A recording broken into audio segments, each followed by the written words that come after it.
बिस्मिल्लाहिर्रहमानिर्रहीम। अस्सलाम वालेकुम नाज़रीन, आप यूट्यूब चैनल देख रहे हैं। मैं इमरान खान हूँ। पाकिस्तान के लिए नाज़रीन यूएई की जानिब से मुश्किलात वाकई बहुत बढ़ना शुरू हो गई। हमारे 2 मिलियन से ज़्यादा लोग यूएई में रहते हैं।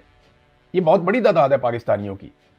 पाकिस्तानी पाकिस्तान से बाहर जिस मुल्क में सबसे ज़्यादा रहते हैं वो है सऊदी अरब, जहाँ सबसे ज़्यादा काम करने जाते हैं।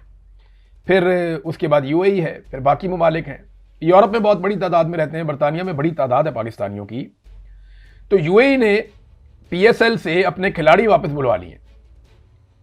ये बड़ा एक्सट्रीम स्टेप होता है कि आप अपने खिलाड़ियों को कहें वापस आ जाओ, इस मुल्क में आपने नहीं रुकना।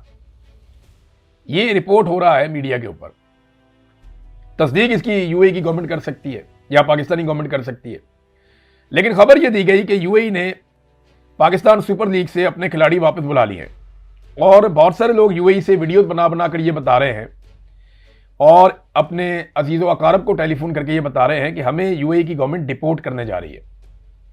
पाकिस्तानियों की एक बड़ी तादाद को यूएई डिपोर्ट करने का भी इरादा रखता है। इसको एक प्रेशर टूल के तौर पे इस्तेमाल किया जाता है कि आपके लोग हमारे मुल्क में रहते हैं, हम इन्हें यहां से निकाल देंगे।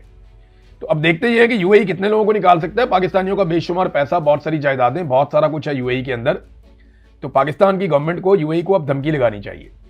अगर ये है तो देखें ना, अगर तो पाकिस्तानियों का मालो दौलत वो छीन लें, पाकिस्तानियों की सारी चीजें वो अपने कंट्रोल में कर लें कि वो बादशाह है वहां पे और पाकिस्तानियों को निकलो यहां से, तो भाई पाकिस्तानियों ने जो वहां बेशुमार पैसा लगाया हुआ है वो रिकवर कैसे होगा? वो तो फिर पाकिस्तानी हुकूमत को आंखें दिखानी पड़ेंगी। उन्हें ये कहना पड़ेगा कि यार आप ये नहीं कर सकते हमारे साथ। हमारे लोग पाकिस्तान से पैसा ले जाकर वहां लगा चुके हैं। बेशुमार इन्वेस्टमेंट यूएई के अंदर हुई है।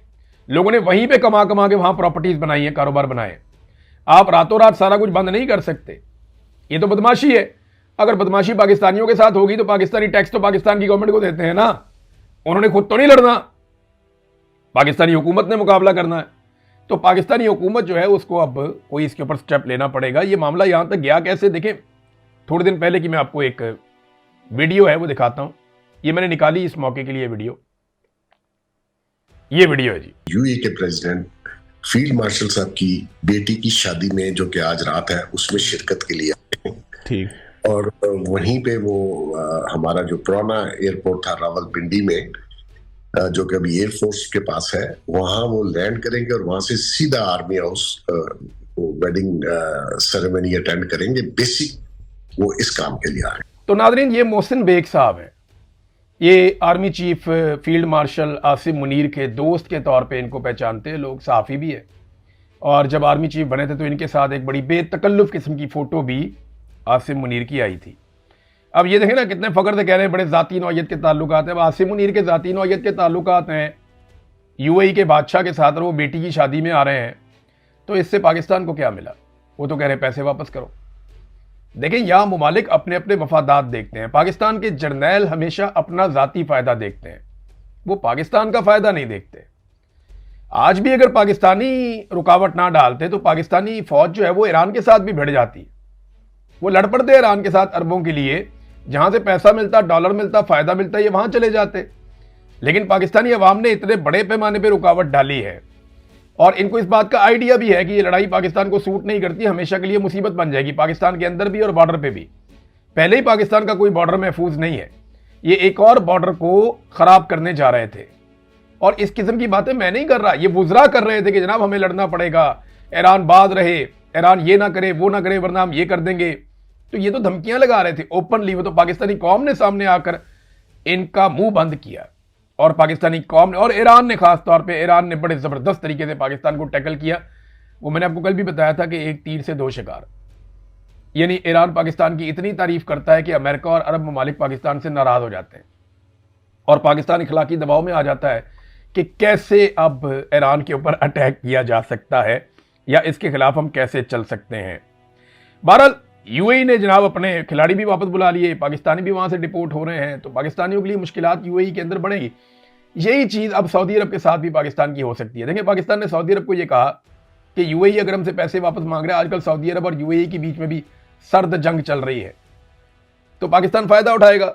पाकिस्तान सऊदी अरब को कहेगा जनाब आप थोड़े पैसे हमें दे दें, और ये कह भी दिया पाकिस्तान की गवर्नमेंट ने कि आप कुछ पैसे हमें डिपॉजिट कर दें, हम यूएई के पैसे वापस कर देते हैं।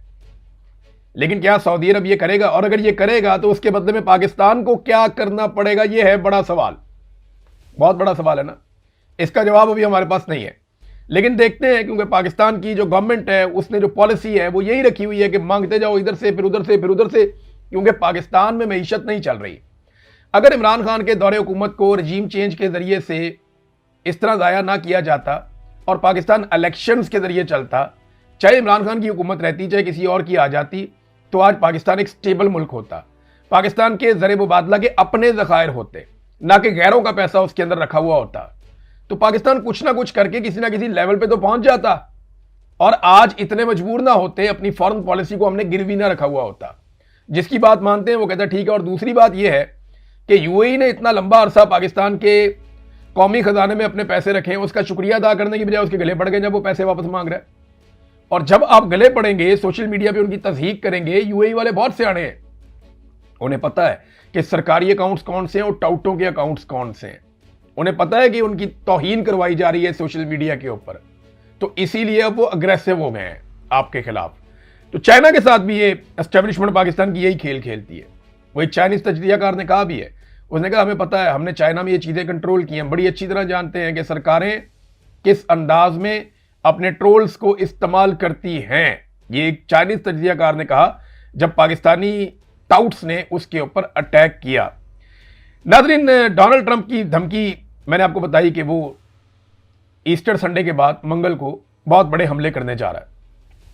ईरान ने कहा जी फिर ये खित्ते में रहने के कोई भी काबिल नहीं होगा। यानी अगर आप इस लेवल पे ले जाएंगे लड़ाई को, अगर ताबकारी फैली तो फिर तो कोई भी नहीं रह सकता। और अगर कोई बड़ी जंग हो गई और बहुत बड़ी तबाही हो गई तो पूरे खित्ते में होगी। अमेरिका और इसराइल के सारे मफादात यहां से खत्म हो जाएंगे। ट्रंप के जो दोनों साहबजादे हैं, दो बेटे हैं ट्रंप के, एरिक और ट्रंप जूनियर, वो दोनों खलीजी ममालिक को ड्रोन इंटरसेप्टर्स बेच रहे थे। यानी वो दिफाई साजो सामान में कारोबार भी करते हैं। ट्रंप फैमिली के बहुत सारे कारोबार हैं, ये दिफाई कारोबार भी करते हैं, क्रिप्टो कारोबार भी करते हैं, होटलिंग कारोबार भी करते हैं, प्लाजा, पता नहीं कौन कौन से कारोबार हैं दुनिया के जो ये करते हैं। तो ट्रंप के बेटे जो हैं एरिक और ट्रंप जूनियर, ये खलीजी ममालिक को ड्रोन्स इंटरसेप्टर्स बेच रहे हैं। ये न्यूज़ फोर्स की रिपोर्ट है अमेरिका से, न्यूज़ फोर्स। वो ये कहते हैं कि ईरानी हमलों के पेश नज़र इसे कन्फ्लिक्ट ऑफ इंटरेस्ट कहा जाएगा। यानी इस वक्त जो अमेरिका ने ईरान के ऊपर अटैक किया और ईरान ने बदले में मिडिल ईस्ट के ऊपर अटैक किया, अब जरूरत बढ़ गई है वहां पे ड्रोन्स इंटरसेप्टर्स की, और इनकी प्रोडक्ट्स की मांग बहुत ज्यादा बढ़ गई है। तो ये कन्फ्लिक्ट ऑफ इंटरेस्ट है कि बाप एक जंग क्रिएट करता है और बेटे उस जंग को लड़ने के लिए हथियार सप्लाई करते हैं, और मुल्क आपका बहुत दूर है, आपको उसका कोई फर्क नहीं पड़ता। लेकिन कल मैंने आपको बताया था कि हुसैन बाकरी एक तजियाकार हैं, तो दावा किया था कि अमेरिका तक मार करने वाले उनके पास मिसाइल आ गए हैं शुमाली कोरिया से, और ये 500 की तादाद में है। अभी इसकी कोई तस्दीक तो नहीं आई, लेकिन ये चीज़ें अमेरिका की जो अपनी सलामती है उसको भी खतरे में डाल सकती हैं। अगर कोई मुल्क पूरा तबाह होगा तो फिर वो दूसरे मुल्क को नहीं छोड़ेगा। इसराइल ने नाज़रीन लबनान के अंदर हमले बहुत तेज़ कर दिए हैं। अक़वाम मुत्तहिदा के सारे कैमरा सिस्टम और CCTV तबाह कर दिए हैं ताकि किसी किस्म का नुकसान देखा ना जा सके। अमेरिका ने रिक्वेस्ट की है जितनी भी सैटेलाइट कंपनीज हैं कि आप सैटेलाइट इमेजेस जारी ना करें। वो काम भी वहाँ पे हो रहा है और वो बहुत शिद्दत के साथ ये कोशिश की जा रही है कि नुकसानात दिखाए ना जा सके जहाँ पे अमेरिका और इसराइल ना चाहे। अब तक के लिए इतना ही। अपना ख्याल रखिएगा, अपने चैनल का भी। अल्लाह हाफ़िज़।